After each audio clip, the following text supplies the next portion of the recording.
বন্ধুরা তোমাদের একটা অবাক কাণ্ড দেখায়, মানে অবাক করা বিষয় দেখায়।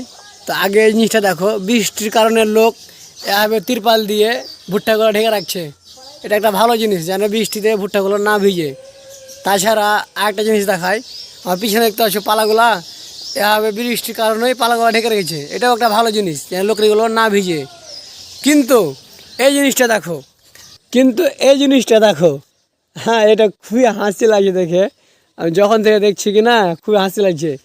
যেমন পালাগুলো বাঁধে উপরটা উঁচু রাখে, যেন জলটা ভিতরে না ঢুকে, তার জন্য উপরটা এভাবে উঁচু করে রেখেছে।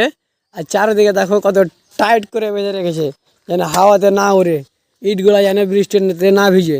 নিচে শীতলা পরে 2-4 লাইন, এটা সবাই জানে।